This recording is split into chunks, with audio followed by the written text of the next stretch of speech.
창세기 50장 22절부터 26절까지 우리 말씀 오늘 함께 나누겠습니다. 22절부터 함께 보겠습니다. 요셉이 그의 아버지의 가족과 함께 애굽에 거주하여 110세를 살며 에브라임의 자손 3대를 보았으며 므낫세의 아들 마길의 아들들도 요셉의 스라에서 양육되었더라. 요셉이 그의 형제들에게 이르되 나는 죽을 것이나 하나님이 당신들을 돌보시고 당신들을 이 땅에서 인도하여 내사 아브라함과 이삭과 야곱에게 맹세하신 땅에 이르게 하시리라 하고, 요셉이 또 이스라엘 자손에게 맹세시켜 이르기를 하나님이 반드시 당신들을 돌보시리니 당신들은 여기서 내 해교를 메고 올라가겠다 하라 하였더라. 요셉이 110세의 죽음에 그들이 그의 몸에 향 재료를 넣고 애굽에서 입관하였더라. 아멘. 올 때는 순서가 있어도 갈 때는 순서가 없다는 말을 우리가 한 번씩 하죠. 누구든지 애 없이 죽음을 마주해야 합니다. 따라서 우리는 죽음을 맞이할 준비가 되어 있는가? 그렇지 않은가에 대해서 스스로 질문을 던져볼 필요가 있죠. 죽음을 맞이할 준비를 한다 하면 뭐 생각나는 게 뭐 유산 상속으로 해서 이렇게 유언을 적어놓고 유산 교통 정리를 하고 뭐 이런 것도 생각이 나죠. 뭐 종종 주변에서 그런 일을 보잖아요. 형제간의 우애가 그렇게 좋았는데 상속 문제 때문에 치고받고 싸워서 평생 원수가 되는 그런 모습도 보긴 하죠. 그런데 이 세상에서 유산의 상속? 이것보다 더 중요한 게 있죠. 가장 중요한 것은 천국에 들어갈 준비를 하는 거죠. 오늘 밤이라도 하나님께 나를 부르신다면 나는 천국에 들어갈 확신이 있는가? 라는 이 질문을 우리에게 스스로 던져봐야 돼요. 이 질문을 우리 예수 영정 모임을 하는 우리 성도들이라면 누구든지 한 번 이상은 들어보는 그런 질문이죠. 하지만 굉장히 중요한 질문입니다. 이 땅에서 한시적인 삶을 살아갈 때 좀 더 편하고 호화스러운 삶을 살려고 노력하다가 정작 영원한 삶을 살아가는 천국에서의 삶이 준비되지 않아서 하나님께서 우리 영혼을 불렀을 때 우리가 천국에 들어갈 준비가 채 되지 않아서 천국에 들어가지 못하고 천국 문 앞에 쫓겨나서 땅을 치고 울며 후회해봐도 그때는 돌이킬 수가 없죠. 하나님 나라에 들어갈 수 있는 조건이 무엇인지를 알고 천국에 들어갈 준비를 하는 것이 성도들에게는 참 중요한 일입니다. 그렇다고 해서 우리가 이 땅의 삶을 완전히 포기하고 어디 산골 깊은 곳에 들어가서 독야청청 이런 살자고 하는 말은 아니죠. 우리가 이 땅에 살아가면서도 항상 천국에 소망을 두고 살아가야 한다는 거예요. 하나님 나라를 날마다 인식하면서 살아가자 하는 말입니다. 하나님 나라에 소망을 두고 살아가는 삶은 도대체 어떤 모습일까? 이런 질문을 한 번씩 던질 때가 있어요. 우리 질문을 할 때 이런 질문을 하는 사람들은 대부분 모태신앙이거나 아니면 부모님이 신앙생활을 하지 않고 내가 처음 교회 다니는 사람들이 가지고 있는 의문이에요. 내가 하나님을 경험하지 못했거든요. 하나님을 만나지 못했거든요. 그러니까 하나님을 만날 준비를 하고 살아가는 삶이 어떤 것인지를 모른단 말이에요. 그런데 성경은 그 믿음의 본을 다 보여주죠. 오늘 본문에서의 요셉도 바로 그런 온전한 믿음의 모델을 보여주는 한 사람입니다. 그래서 우리가 죽음을 맞이할 준비가 되어 있는지 오늘 본문 말씀을 통해서 우리가 도전을 받고 주님 앞에 서는 순간까지 하나님을 신뢰하는 믿음의 삶, 순종의 삶을 살아가겠다. 다시 한번 결단하는 귀한 시간 되시기를 예수님의 이름으로 축복합니다. 지난주에 우리는 야곱의 임종을 앞두고 자녀들을 축복하고 유언을 남기는 장면을 우리가 함께 살펴보았어요. 야곱은 130세에 애굽에 내려와서 17년을 살다가 147세에 죽었습니다. 요셉은 야곱이 죽고 나서 54년을 더 살다가 110세의 나이로 죽음을 맞이해요. 야곱은 요셉의 두 아들을 축복하면서 약속의 땅에 대한 믿음을 언급합니다. 창세기 48장 21절에 보면 이스라엘이 요셉에게 또 이르되 나는 주구나 하나님이 너희와 함께 계시사 너희를 인도하여 너희 조상의 땅으로 돌아가게 하시려니와 라고 말씀하시죠. 야곱은 자신의 후손들이 약속의 땅으로 반드시 돌아갈 것이라고 확신했어요. 그렇게 믿었습니다. 그래서 자신의 유고를 애굽 땅에 놓지 말고 햇사람 에브론 밭에 있는 막벨라 굴에 장사하라는 유언을 남겼어요. 언젠가는 하나님께서 이스라엘 백성들을 다 약속의 땅으로 옮기고 나면 자신의 유골만 애굽 땅에 덩그러니 남아 있는 것이 싫었어요. 요셉도 죽음을 앞두고 자신의 친족들에게 약속의 땅에 대한 언약을 상기시킵니다. 24절의 세번역 성경으로 보면 요셉이 자기 친족들에게 말하였다. 나는 곧 죽는다. 그러나 하나님께서 반드시 너희를 돌보시고 너희를 이 땅에서 인도하여 내셔서 아브라함과 이삭과 야곱에게 맹세하신 땅에 이르게 하실 것이다. 아멘. 요셉은 아버지 야곱과 마찬가지로 약속의 땅에 대한 하나님의 약속을 신뢰하고 있어요. 그 언약이 반드시 이루어질 것이라는 믿음을 가지고 있어요. 그래서 요셉은 자손들에게 맹세를 시키면서 유언을 남기는데요. 25절에 보면 요셉이 또 이스라엘 자손에게 맹세시켜 이르기를 하나님이 반드시 당신들을 돌보시리니 당신들은 여기서 내 해골을 메고 올라가겠다 하라 하였더라. 요셉은 죽는 그 순간까지 하나님의 약속을 상기하고 있었고 신뢰하였고 이루어질 줄로 믿었어요. 요셉은 110세의 나이에 죽었잖아요. 그렇다면 여러분 요셉의 장래 기간은 며칠이었을까요? 인간의 장래 중에서 가장 오랜 시간 장래를 치른 기간은 어느 정도일까요? 성경시대의 장래의 표준기간은 일반적인 기간은 7일 정도였어요. 아론과 모세는 30일을 애곡하였고요. 애굽의 영향을 받아서 40일을 애곡하기도 했었죠. 야곱의 장례 시대는 70일 동안을 애곡했고 요단강 건너편 아닷 타작마당에서 7일을 애곡했습니다. 그리고 마물의 앞 막벨라 구게로 이동해서 장사를 치렀어요. 요셉이 야곱의 시신을 메고 올라가는 길은 왕의 대로가 아니라 광야길이었어요. 이 광야길은 나중에 이스라엘 백성들이 출애굽해서 약속의 땅으로 들어가는 바로 그 길입니다. 따라서 야곱의 장례는 총 3달 정도에서 100일 정도 되었을 것이다 라고 추정해 볼 수 있어요. 보통 우리는 장례를 며칠 정도 치르죠?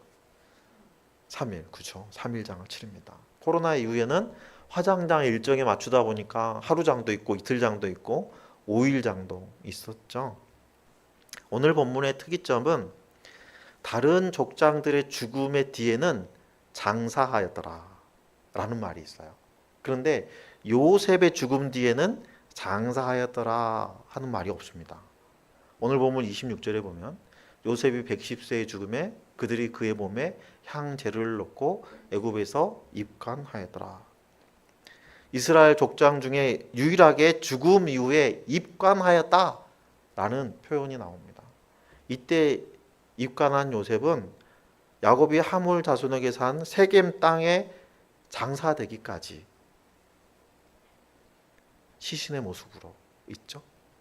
여호수아 24장 32절 말씀을 보면 또 이스라엘 자손이 애굽에서 가져온 요셉의 뼈를 세겜에 장사하였으니 이곳은 야곱이 베크시타를 주고 세겜의 아버지 하몰의 자손들에게서 산 밭이라. 그것이 요셉 자손의 기업이 되었더라. 애굽에서 입관하고 세겜 땅에서 장사되기까지 요셉의 장례 기간은 무려 14만 6천일입니다. 주로 환산하면 2만 800주, 연으로 환산하면 400년입니다. 어떻게 400년이라는 기간이 나왔는지 궁금하시죠? 출애굽기 12장 40절에 보면 이스라엘 자손들이 애굽 땅에 거주한 지 430년 만에 출애굽했다고 기록하고 있어요. 요셉의 나이는 39세에 야곱과 그 가족들이 애굽으로 내려왔어요. 요셉은 110세에 죽었기 때문에 출애굽하기까지 360년이라는 시간이 있었고요. 광야에서 40년의 세월을 지냈기 때문에 400년이라는 기간이 나오는 거예요. 이 기간이 왜 중요하냐면요. 요셉은 400년이라는 시간 동안에 자신의 시신을, 자신의 유고를 하나님의 언약이 이루어질 것이라는 증표로 활용되도록 했기 때문이에요. 요셉의 시신은 40일 동안 애굽의 장례 방식대로 미이라로 만들어서 임시로 안치되었습니다. 즉 요셉의 유골은 이스라엘들 자손들과 400년 동안 함께하고 있었다는 거예요. 요셉이 죽고 난 후에 모셉을 모르는 왕조가 등장해서 이스라엘 백성들이 노예 생활할 때도 요셉의 시신은 그들과 함께 있었고, 출애굽할 때도 요셉의 유골은 그들과 함께 있었습니다. 출애굽기 13장 19절 말씀을 보면 모세가 요셉의 유골을 가졌으니 이는 요셉이 이스라엘 자손으로 단단히 맹세하게 하여 이르기를 하나님 반드시 너희를 찾아오시리니 너희는 내 유골을 여기서 가지고 나가라 하였습니다. 말씀하십니다. 그들은 광야에서 40년 동안 방황했죠. 이 40년 동안 방황할 때도 요셉의 유골은 진중에 있었어요. 그렇다면 이스라엘 백성들은 진중에 있는 요셉의 유골을 보면서 무슨 생각을 했을까요? 분명히 요셉의 유언에 대해서 상기했을 것이고 하나님께서 반드시 자신들을 약속의 땅으로 인도하여 들으실 것이라는 그 약속에 대한 믿음을 다잡을 수 있었을 것입니다. 요셉의 유언은 하나님에 대한 완전한 신뢰가 아니면 할 수 없는 것이었어요. 요셉이 하나님을 절대적으로 신뢰했다는 것은 그의 삶을 통해서도 우리가 확인할 수 있는데요. 오늘 본문 22절 말씀을 한번 보겠습니다. 요셉이 그의 아버지의 가족과 함께 애굽에서 거주하며 110세를 살았다라고 말씀하시죠. 요셉은 자신의 친자식인 에브라임과 므낫세의 자손들도 양육하였지만 형제들의 자손도 양육했어요. 요셉은 형들의 손에 노예로 팔려와서 무려 12년 동안 죽을 고생을 한 사람입니다. 그러나 요셉은 그 누구에게도 원망을 쏟아내지 않았어요. 심지어는 자신을 모함해서 무고하게 감옥에 갇히게 한 보디발의 아내에게도 보복하지 않았습니다. 요셉의 형들은 아버지 야곱이 죽으니까 요셉이 자신에게 복수할 것이 두려워졌어요. 그래서 야곱이 하지도 않은 유언을 거짓말로 만들어서 요셉에게 말합니다. 17절 말씀을 보면 이렇게 얘기하죠. 너희는 이같이 요셉에게 이르라. 너희 형들이 내게 악을 행하였을지라도 이제 바라건대 그들의 허물과 죄를 용서하라 하셨나니 당신 아버지의 하나님의 종들인 우리 죄를 이제 용서하소서 하며 요셉이 그들이 그에게 하는 말을 들을 때 울었더라 하고 말씀하십니다. 형제들의 말을 들은 요셉은 왜 울었을까요? 온통하고 분해서 울었을까요? 아닙니다. 그들이 불쌍해서 울었어요. 지금까지 요셉은 무려 17년 동안 형들뿐만 아니라 형들의 식솔들까지 다 섬겼거든요. 7년의 흉년 기간뿐만 아니라 그 이후의 삶도 요셉이 총리라는 직책을 이용해서 가족들을 섬겼어요. 그들의 자녀들을 훌륭하게 양육했습니다. 아마 차고 넘치게 풍족하지는 못했을지라도 결코 부족함은 없었을 것입니다. 그럼에도 그들은 평안을 누리지 못하고 혹시라도 요셉이 보복하면 어떡하나 하는 두려움에 휩싸여서 살았던 거예요. 이러한 두려움 때문에 그들 앞에 진수성찬이 펼쳐져 있었지만 행복하지는 않았던 거예요. 자신들의 우산이 되어줬던 아버지 야곱이 죽으니까 그 두려움이 증폭되어서 거짓말 유언을 전하고 요셉 앞에 엎드려서 목숨을 구걸하죠. 18절 말씀을 보면 형들이 또 친히 와서 요셉의 앞에 엎드려 이르되 우리는 당신의 종들입니다. 이 말을 들은 요셉이 어떻게 대답하죠? 19절 말씀. 요셉이 그들에게 이르되 두려워하지 마소서 내가 하나님을 대신하리이까. 요셉은 원수 갚는 것은 하나님께 달려 있다고 생각하고 자신의 자리에서 자신이 할 수 있는 최선의 섬김으로 형들과 형들의 자녀들과 이스라엘 백성들을 섬기고 있는 거예요. 그렇다고 요셉이 형들의 잘못을 기억에서 싹 지운 것은 아닙니다. 요셉은 노예로 팔려온 날과 그 이후에 자신이 걸어왔던 험난한 인생길, 그 기억을 절대로 잊을 수가 없죠. 그래서 20절 앞부분을 보면 당신들은 나를 해하려 하였으나 라고 명확하게 형들의 죄를 지목합니다. 그럼에도 요셉은 형들을 용서했어요. 그리고 형들이 자신을 노예로 애굽에 판 것도 하나님의 섭리 아래에 있다고 고백합니다. 20절 하반부에 보면 하나님은 그것을 선으로 바꾸사 오늘과 같이 많은 백성의 생명을 구원하게 하시려 하셨나니 이렇게 고백하죠. 요셉은 형들에 의해서 구덩이에 던져졌을 때 왜 나한테 이런 일이 일어나는가 원망하지 않았습니다. 형들에 의해서 미디안 상인에게 팔려서 보디발의 집에 노예로 팔려왔을 때도 내가 왜 여기 노예로 팔리게 되었는가 불평하지도 않았어요. 억울하게 감옥에 갇히게 되었을 때도 요셉은 왜 하나님께서 죽을 만큼 고생하게 하셨는지, 그리고 총리가 되었을 때는 하나님께서 왜 나를 애굽의 총리로 세우셨는지 그 뜻을 찾기 위해서 고민하였어요. 기도하였을 것입니다. 그러한 과정에서 요셉은 답을 찾았어요. 하나님의 뜻을 알게 됐어요. 그것을 근거로 해서 형들의 잘못을 다시 생각하게 된 것입니다. 자신을 향한 하나님의 뜻을 이루기 위해서 그런 과정이 있을 수밖에 없었고, 극심한 흉전에서 가족들의 그 생명을 보존하기 위해서 하나님이 나를 이 자리에 이르게 하신 것, 다시 말하면 내가 지금 이 자리에 있는 것은 하나님의 계획하심에 따라서 하나도 빈틈없이 이루어졌다라는 것을 신뢰하고 받아들이게 됐다는 거예요. 반면에 형들은 어땠습니까? 늘 불안과 두려움에 휩싸여서 살았어요. 요셉이 따로 보복하지 않아도 그들은 스스로 자신들의 죄값을 치르면서 살아가고 있는 거예요. 이어지는 21절 말씀을 새번역 성경으로 보면 그러니 형님들은 두려워하지 마십시오. 내가 형님들을 모시고 형님들의 자식들을 돌보겠습니다. 이렇게 요셉은 그들을 간곡한 말로 위로하였다라고 말씀하시죠. 요셉은 자신을 죽이려 했던 형들과 그의 자손들까지 자신이 양육하겠다고 다짐하고 있습니다. 그리고 형들을 간곡한 말로 위로하였다라고 말씀하고 있는데요. 여기서 간곡하다라는 이 단어는요, 히브리어로 레부라는 단어예요. 마음이라는 의미를 가지고 있고, 너는 마음을 다하고 뜻을 다하고 힘을 다하여 내 하나님 여호와를 사랑하라 할 때 쓰였던 단어가 레부입니다.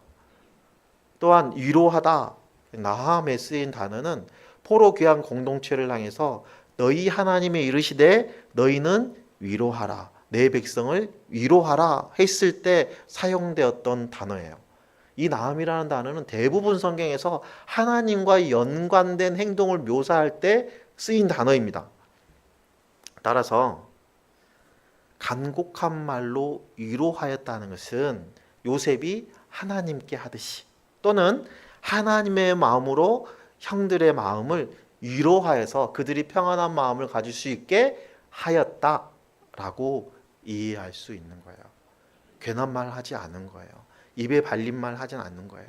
마음 깊은 곳에서 우러나는 진심으로 그들을 위로했다는 것입니다. 자신의 미래를 하나님의 손에 맡기고 하나님의 선하신 계획을 신뢰하면서 원수 갚는 것도 자신의 장례를 치르는 것도 하나님의 손에 맡긴 요셉의 인생을 통해서 우리가 확인할 수 있는 것이 무엇이 있습니까? 요셉은 하나님과 동행하는 믿음의 삶을 살아갔어요.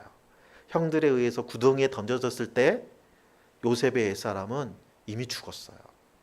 이후 요셉은 하나님을 믿는 그 믿음으로 살아간 거예요. 12년간 고난 속에서 요셉이 하나님과 동행할 수 있었던 것은 하나님을 신뢰하는 믿음 그 하나 때문이었어요. 여기서 우리는 하나님 중심된 삶의 모습을 다시 한번 확인할 수 있습니다. 하나님 중심의 삶을 살았던 요셉의 생애를 살펴보면 우리는 특별한 점을 발견할 수 있어요. 후대는 요셉의 삶을 이렇게 평가합니다. 시편 105편 16절 17절 그가 또 그 땅에 기근이 들게 하사 그들이 의지하고 있는 양식을 다 끊으셨도다. 그가 한 사람을 앞서 보내셨으며 요셉이 종으로 팔렸도다. 하나님께서는 요셉이 이집트로 팔리기 전부터 이집트에 큰 풍년과 흉년이 있도록 준비하셨어요. 그리고 요셉이 애굽으로 팔려가자 바로 7년의 풍년과 7년의 흉년이 들게 하신 거예요. 시편 105편 18절 20절 말씀을 이어서 보면 그의 발은 차고를 차고 그의 몸은 쇠사슬에 매었으니 곧 여호와의 말씀이 응할 때까지라. 그의 말씀이 그를 단련하였도다. 왕이 사람을 보내어 그를 석방하며 뭇 백성의 통치자가 그를 자유롭게 하였도다. 요셉이 고난을 당한 것도 하나님의 뜻이고 애굽의 총리가 된 것도 하나님의 계획하심 속에 일어난 일이에요. 요셉을 통해서 우리는 세상의 모든 환경을 조정해 나가시는 하나님의 전능하심과 우주 만물의 주관자 되심을, 주인 되심을 우리가 고백할 수 있습니다. 그뿐만 아니라 인간관계와 현실의 상황과 자연환경 그 모든 것을 주관하시는 선하신 하나님이 요셉과 함께 하셨어요. 하나님이 세우신 그 계획 가운데로 요셉을 인도하는 과정에서 요셉의 원수들 가지고 하나님의 마음으로 긍휼히 여길 수 있도록 그 마음까지도 만져주신 거예요. 하나님은 그렇게 모든 것을 주관하시고 통치하시는 분이십니다. 하나님께서 중심된 삶을 살아가는 사람은 하나님이 주인된 삶을 살아가는 사람들이에요. 하나님께서 주인된 삶을 살아가기 때문에 다른 사람이 내 마음에 들지 않는다? 이건 별로 중요하지 않아요. 상대방이 원수라 하더라도 하나님이 원하시는 관계를 형성해 갈 수 있어요. 하나님께서 주인인 사람은 자신의 고집을 버리고 오직 하나님의 뜻을 탔고 하나님의 뜻대로 순종하는 사람이에요. 하나님께서 주인인 사람은 자신의 욕심을 채우는 삶이 아니라 하나님의 뜻대로 공동체를 살리는 삶을 살아가는 사람이에요. 따라서 다른 사람을 성공시키는 일에는 진심을 다하는 사람입니다. 하나님의 뜻을 경청하는 기도를 하는 사람이에요. 하나님 이거 해주세요 하고 우기는 것이 아니라 기도의 자리에 가면 해주세요, 주세요 이게 아니고 하나님 말씀하시옵소서 주의 종이 듣겠나이다 하는 자세로 하나님 앞에 나아가 있는 거라는 거예요. 그리고 하나님께서 주인된 사람은 이 모든 일을 나의 공로가 아니라 하나님께 영광 올려드리는 삶을 살아가는 사람이에요. 내 힘으로 하는 것은 하나도 없어요. 이 모든 것은 다 하나님이 하신 일이에요. 고린도전서 10장 31절을 세번역 성경으로 보면 그러므로 여러분은 먹든지 마시든지 무슨 일을 하든지 모든 것을 하나님의 영광을 위하여 하십시오 라고 말씀하시죠. 사도 바울의 권면대로 모든 일을 하나님의 영광을 위해서 살아간 사람을 꼽으라면 오늘 본문에 요셉을 빠뜨릴 수 없습니다. 사도 바울은 빌립보서 1장 20절 21절 말씀을 통해서 그리스도의 영광을 위해서라면 내 생명까지도 내어놓겠다라고 말해요. 20절 21절을 세번역 성경으로 보면 나의 간절한 기대와 희망은 내가 아무 일에도 부끄러움 당하지 않고 온전히 담대해져서 살든지 죽든지 전과 같이 지금도 내 몸에서 그리스도께서 존귀함을 받으시리라는 것입니다. 나에게는 사는 것이 그리스도이시니 죽는 것도 유익합니다. 바울의 이 신앙 고백을 가장 잘 읽을 수 있는 곳이 갈라디아서 2장 20절이에요. 내가 그리스도와 함께 십자가에 못 박혔나니 그런즉 이제는 내가 사는 것이 아니요 오직 내 안에 그리스도께서 사신 것이라. 이제 내가 육체 가운데 사는 것은 나를 사랑하사 나를 위하여 자기 자신을 버리신 하나님의 아들을 믿는 그 믿음 안에서 사는 것이라. 원수 갚는 것은 당연하게 여기고 이에는 이 눈에는 눈 부르짖던 옛사람은 그리스도와 함께 십자가에 못 박혀 죽었습니다. 이제는 오직 하나님의 아들이신 예수 그리스도를 믿는 그 믿음 안에서 살아간다고 고백하고 있어요.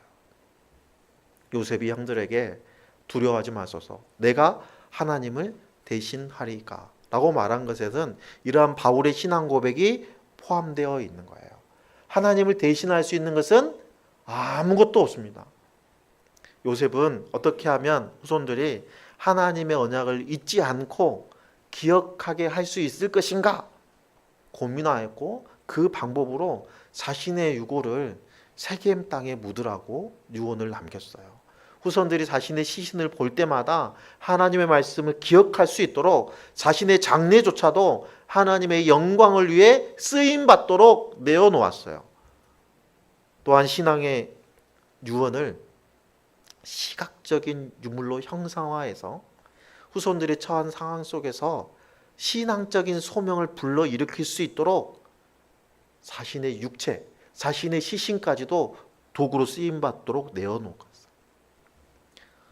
요셉의 유해가 미이라로 만들어질 때부터 그 유해를 가나안 땅, 야곱이 유언했던 곳에 묻히기까지 하나님께서 인도하심으로 요셉을 애굽으로 보내시고 이루고자 하셨던 그 하나님의 계획은 온전히 성취될 수 있었습니다.